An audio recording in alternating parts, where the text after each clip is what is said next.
दिवाली का त्योहार, प्रकाश का त्योहार, अज्ञान से ज्ञान की ओर बढ़ने का त्योहार, सबके मन को खुशियां, आशा और विश्वास के प्रकाश के भरने का त्योहार। अभी पिछले ही वर्ष की बात है, दिवाली से 2 दिन पहले बहू रानी का फोन आया। बोल रही थी, माँ इस दिवाली को हम नहीं आ पाएंगे आपके पास, क्योंकि नीरव को छुट्टी ही नहीं मिल रही।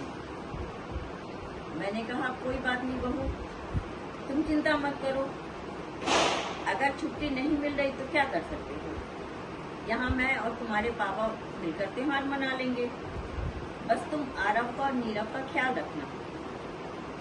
ठीक है मम्मी जी, अच्छा फोन रखती हूँ। और इससे पहले कि मैं उससे आरव की वीडियो पर शक्ल दिखाने को बोलती, उसने फोन ही काट दिया। मन बड़ा उदास हुआ।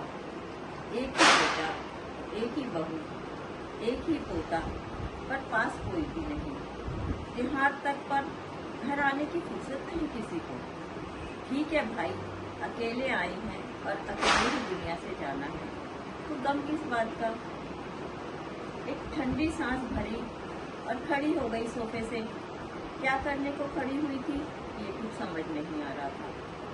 तभी राखी का फोन आ गया। अब आप सोचोगे कि ये राखी कौन है?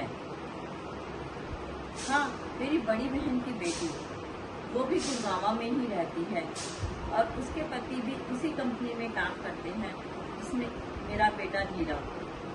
हाँ राखी बेटा, बोलो क्या बात है? आज मौसी की याद आ गई। मैंने प्यार भरा उन्होंने दिया।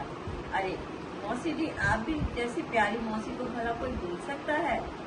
कुछ देर इधर उधर की बातें करते हुए फिर बोली, दिवाली पर तो सुधा के मम्मी पापा आ रहे हैं ना। नीरव और सुधा काफी सारी खरीदारी कर रहे थे तो उन्होंने बताया। मैं एक बार तो चौंकी, फिर खुद पर काबू रखते हुए बोली, हाँ बता रही थी सुधा, दिवाली के बाद उन लोगों को लेकर यहाँ पे भी आएंगे वो। अच्छा राखी, वो जरा काम वाली आ रही है, दिवाली की सफाई चल रही है ना, बाद में बात करती हूँ चल। और मैंने फोन काट दिया। मेरी आंखों से लगातार आंसू बहे जा रहे थे। मैं सोच रही थी, अच्छी बात है कि बहू के माँ बाप आ रहे हैं, पर इसमें छिपाने वाली कौन सी बात थी? अरे बोल देती कि मम्मी पापा आ रहे हैं इसलिए हम लोग नहीं आ पाएंगे, या फिर ऐसा भी कर सकते थे कि वो लोग दिवाली पर सबको लेकर यहाँ आ जाते या हमें ही वहाँ बुला लेते। पर आज पैसे सब अमीर होकर भी सब लोग मन से खाली ही हैं। 2 दिन बाद यानी दिवाली थी, मैं और मेरे पति मुझे मन से पूजा के लिए बैठे थे कि दरवाजे की घंटी बजी। इन्होंने दरवाजा खोला तो ये क्या, सामने बेटा बहू पोता और बहू के माता पिता हाथों में गिफ्ट लिए खड़े थे। आरव तो दादी दादी चिल्लाता हुआ मेरी गोदी में ही चढ़ गया। हम दोनों खुशी से चहक उठे कि उनके पीछे से एक चेहरा झांका। हमारी काम वाली तो खड़ी मुस्कुरा रही थी।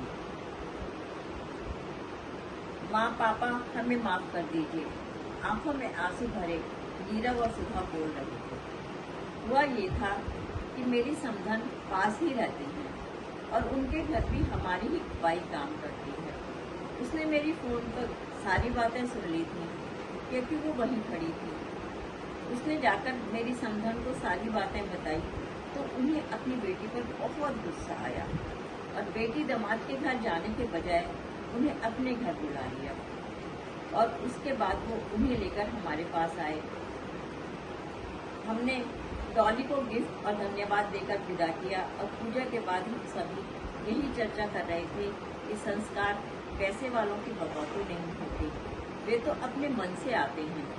आज काम वाले की वजह से हमारा त्योहार इतने अच्छे से मन गया, पर हम लोग कितना सोचते हैं इनके विषय में। एक एक छुट्टी पर उनसे झगड़ते हैं, कोई चीज गुम हो जाए तो सबसे पहले उन्हीं पर शक करते हैं। उनकी मेहनत की तनख्वाह देते हुए चिक करते हैं, बचा कुचा देकर खुद को दानवीर समझते हैं, पर भूल जाते हैं कि ये गरीब दिल से हमसे भी ज्यादा अमीर होते हैं। तो क्यों ना इस दिवाली संकल्प लें कि जैसे एक छोटा सा दीपक घने अंधेरे को दूर भगा देता है, उसी तरह हम भी अपने दिलों से इन मेहनतकश लोगों के लिए हीनता की भावना दूर करके इनके काम का सम्मान करते हुए इन्हें बराबरी का दर्जा दें।